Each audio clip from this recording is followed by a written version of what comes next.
Bismillahirrahmanirrahim. Assalamualaikum warahmatullahi wabarakatuh. Waalaikumsalam warahmatullahi wabarakatuh. Alhamdulillahilladzi ja'ala syahru Ramadan syahrus siyam, syahrul mubarak wa syahrul Qur'an. Asyhadu an la ilaha illallah wa asyhadu anna Muhammadan abduhu wa rasuluh la nabiyya wa rasula ba'dah. Allahumma salli wa sallim wa karrim wa azim wa barik ala sayyidina Muhammadin wa ala alihi wa sahbihi wa man tabi'ahum bi ihsanin ila yaumiddin. Wa ba'du, qala rabbi israh li sadri wa yassir li amri wa hlul 'uqdatam bil lisani yafqahu qawli. Qala Allah ta'ala fil Qur'anil 'azim wa huwal asdaqul qailin. A'udzu billahi minasy syaithanir rajim. Bismillahirrahmanirrahim. Wal 'asri innal insana lafi khusrin illa alladziina aamanu wa 'amilus shalihati wa tawashaw bil haqq wa tawashaw bis sabr. Hadirin jamaah salat Isya dilanjutkan dengan salat tarawih dan salat witir, serta mungkin nanti ada tadarusul Quran, yang mudah-mudahan kita senantiasa mendapatkan kemuliaan dari Allah Subhanahu wa ta'ala, senantiasa mendapatkan ampunan, mendapatkan kasih sayang dari Allah Subhanahu wa ta'ala di bulan yang penuh dengan keberkahan ini, di bulan yang penuh dengan kemuliaan. Mudah-mudahan dengan kita bersyukur pada Allah Subhanahu wa ta'ala, Allah akan senantiasa menambahkan apapun itu, terutama kekuatan, keistiqomahan hati kita dalam rangka menjalankan rangkaian ibadah di bulan penuh dengan kemuliaan ini. Dan kekuatan itu akan menjadikan kita pada ujung daripada tujuan diturunkannya syahrul Ramadan ini, yaitu predikat la'allakum tattaqun. Salawat teriring salam semoga tercurah limpahkan kepada manusia pilihan Allah, manusia yang senantiasa menuntun kita. Ajarannya telah menuntun kita pada nikmat terbesar, yaitu dinul qayyimah atau dinul Islam. Padahal beliau hidup 14 abad yang lalu, namun jasanya, perjuangannya telah kita sampai rasakan sampai dengan saat ini. Mudah-mudahan dengan sholawat kepada baginda Rasulullah Muhammad SAW, juga kepada para sahabat, para keluarga, dan kita selaku umatnya, kita senantiasa berharap, berdoa kepada Allah Subhanahu wa ta'ala untuk diistiqomahkan dalam menjalankan syariat Islam dan menjalankan sunnah-sunnah baginda Rasulullah. Dengan demikian kita berharap mendapatkan syafaatul uzmah di yaumil akhirat kelak. Amin ya Allah ya Rabbal alamin. Hadirin jamaah salat Isya, salat tarawih, salat witir dan tadarusul Quran yang berbahagia, yang dimuliakan Allah Subhanahu wa taala, rahimakumullah.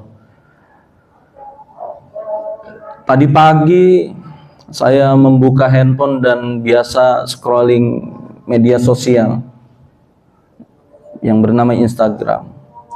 Ada viral terkait dua orang atau dua insan pagi-pagi saling pukul di jalan raya. Nah, ini sampai viral.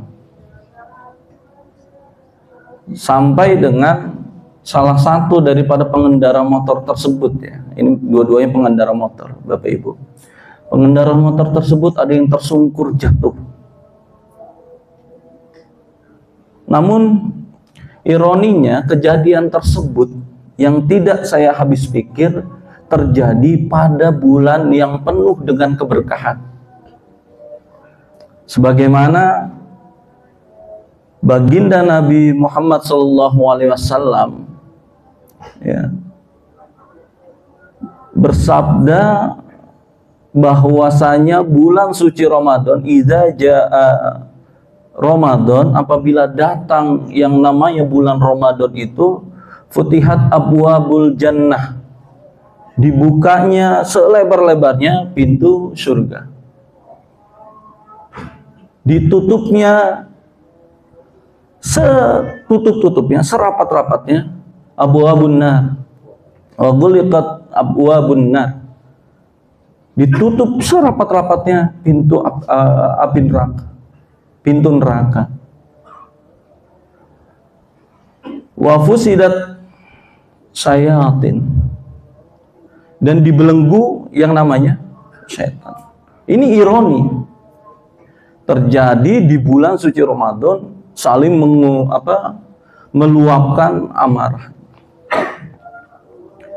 Selanjutnya saya pernah membaca sebuah penelitian, dan banyak mungkin penelitian yang mengatakan bahwa terapi diri yang paling baik, terapi hati yang paling baik adalah berpuasa, terutama berpuasa di bulan suci Ramadan. Ini penelitian sudah populer sekali gitu. Nah, pertanyaannya sekarang, kenapa masih terjadi seperti itu di kalangan kita? Pertanyaan pertamanya seperti itu. Dan pertanyaan keduanya, ini malam keberapa ya Bapak Ibu? Ada yang bilang 16? Mungkin ada ya Pak. Ada 16, ada 15, tidak masalah. Yang penting lebaran bersama, gitu aja. Gitu ya Pak ya. Pertanyaan untuk diri kita, progres sampai dengan malam ke-15 atau malam ke-16, itu kita sudah sampai mana puasa kita? Sekali lagi, pertanyaan yang besarnya untuk diri kita nih, progresnya sudah sampai mana? Kalau melihat kejadian tadi, kita menilai ya, ini kita menilai, walaupun kita tidak punya hak untuk menilai, tapi kita menilai dari suatu kejadian. Berarti kegagalan dalam berpuasa terhadap kedua orang tersebut. Kita nggak tahu ya, mereka puasa atau tidak, seperti itu. Tapi kalau mereka berpuasa, kita nilai mungkin ada satu kegagalan. Hadirin jamaah salat Isya, salat tarawih rahimakumullah. Saya teringat pada satu makalah.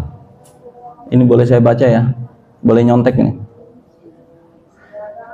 Terkait dengan puasa, yaitu makalah yang ditulis oleh Hujjatul Islam, yaitu Imam Al-Ghazali, dalam kitab yang populernya yaitu kitab Ihya Ulumuddin.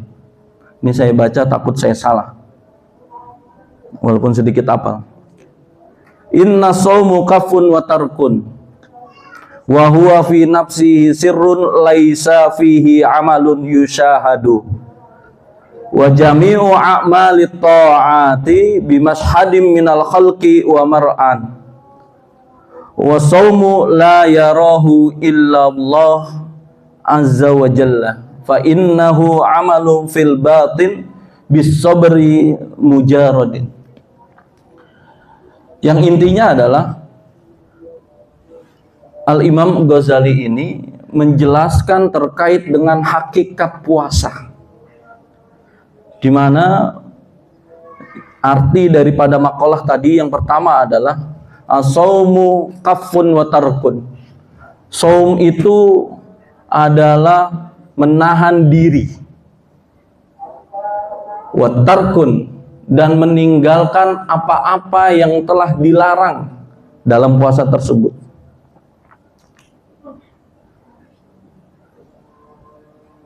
Di dalamnya tidak ada amalan apapun dalam diri. Artinya sirrun, rahasia. Puasa adalah suatu amalan rahasia.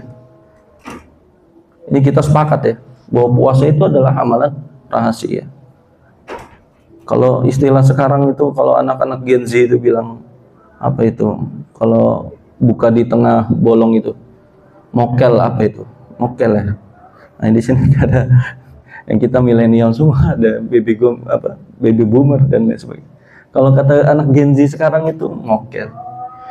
Kata anak saya itu, ayah tadi si A mokel gitu.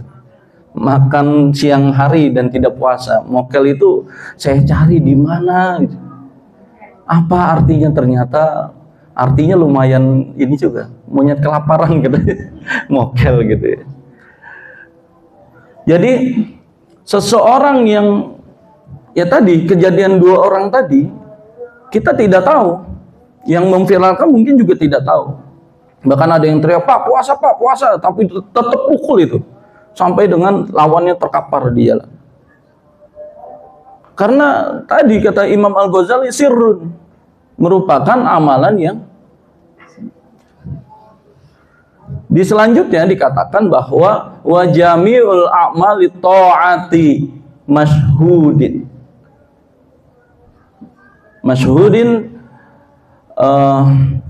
binal khalqi wa mar'an. Semua amalan-amalan yang dilakukan itu terlihat oleh manusia. Contoh, sholat, tadi kita sholat berjamaah. Dilihat tidak? Dilihat. Minal khalqi wa mar'an. Zakat harus ada akad ijab qabul. Harus ada yang menerima, harus ada yang menyerahkan. Haji jelas. Perkara hajinya ke Tanah Abang ya beda lagi. Bukan ke Tanah Suci gitu ya.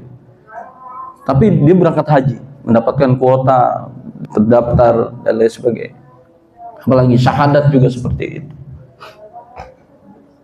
Berbeda puasa. Berpuasa itu ya tidak ada yang mengetahui, tidak ada yang menyaksikan, kecuali kata illallah azza wa jalla. Tidak ada yang melihat, satu orang pun memastikan bahwa seseorang itu berpuasa atau tidak. Maka di kalimat terakhir wa huwa amalul batini, puasa itu, asyam itu adalah amalan batin. Amalan batin bisabri mujarrad, yang intinya adalah kesabaran, menahan diri, menahan hawa nafsu. Jadi yang disebut berpuasa itu bukan hanya sekedar kita menahan lapar dan haus, sebagaimana hadis populernya yang sering mungkin diutarakan oleh para penceramah gitu ya. Kam min shaimin laisa lahu min siyamihi illal ju'i wal atos. Jadi orang yang berpuasa itu bukan orang yang terlihat lemes, lapar gitu ya, tidak bergairah, bibirnya putih,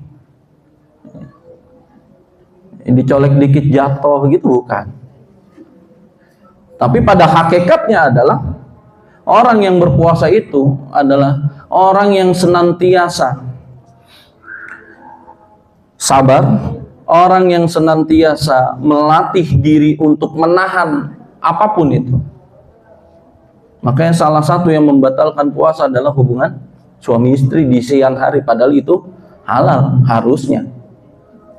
Karena berkaitan dengan hawa nafsu. Kan nggak makan Pak Ustadz, kan nggak makan Pak Ustadz gitu. Ada mahasiswa saya bertanya seperti itu, kan dia nggak makan Pak Ustadz. Ini mahasiswa apa anak SD nanya kayak gitu kan gitu.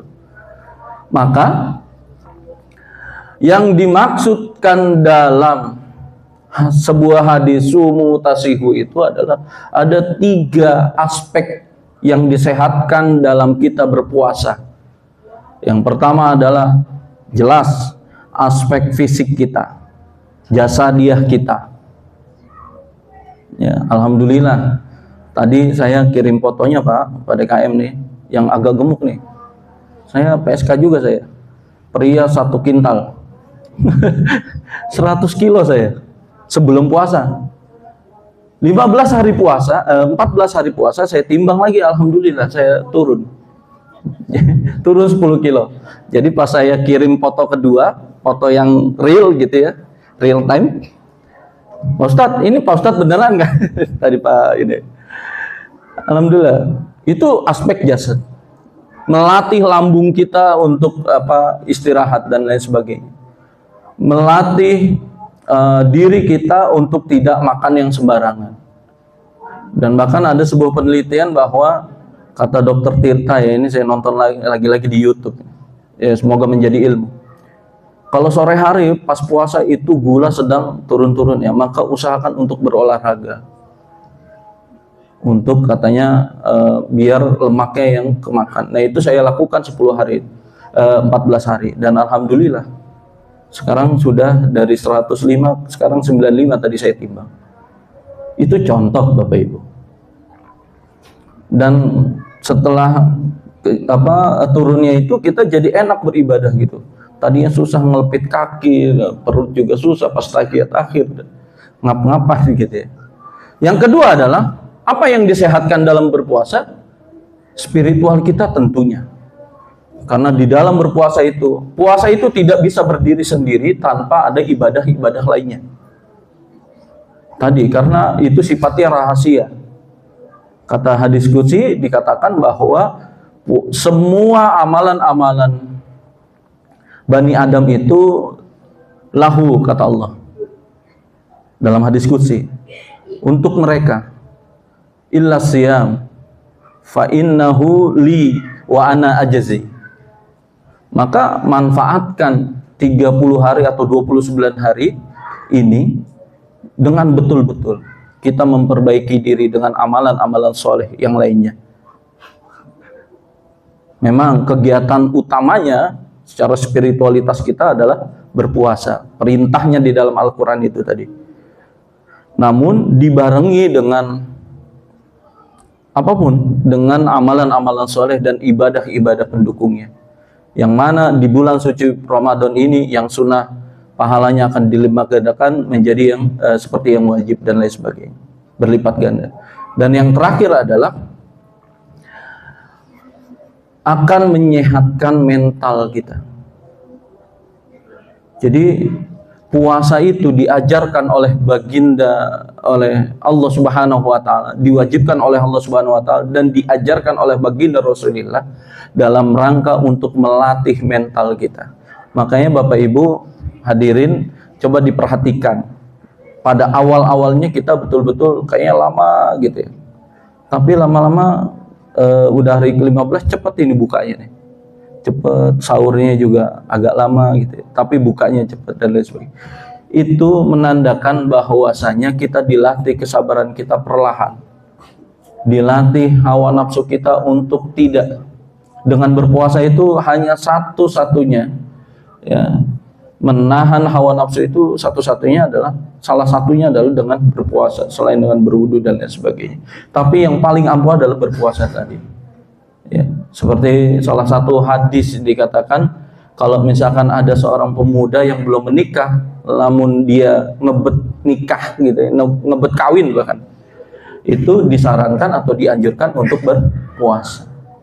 Jadi intinya adalah dari kejadian yang tadi, kalau kita runtut dengan makalahnya Imam Al-Ghazali ini, apa yang kita dapat ambil pelajaran? Bahwasanya puasa yang kita lakukan ini harus betul-betul kita laksanakan dengan penuh kesadaran, dengan penuh keyakinan. Hadiahnya apa? La'allakum tattaqun. Dengan ketakwaan inilah yang akan mengangkat derajat kita, kemuliaan kita di sisi Allah Subhanahu wa taala. Mungkin cukup sekian tausiah singkat dari Al-Fakir. Mudah-mudahan bermanfaat dan puasa kita senantiasa diterima oleh Allah Subhanahu wa taala, dan ibadah-ibadah lainnya di bulan suci Ramadan ini mudah-mudahan menjadi sebuah kemuliaan untuk kita, untuk keluarga kita, untuk masyarakat, terutama masyarakat di sekitar masjid ini. Terima kasih. Wal afu minkum wallahu muwaffiq ila aqwamit thoriq. Wassalamualaikum warahmatullahi wabarakatuh.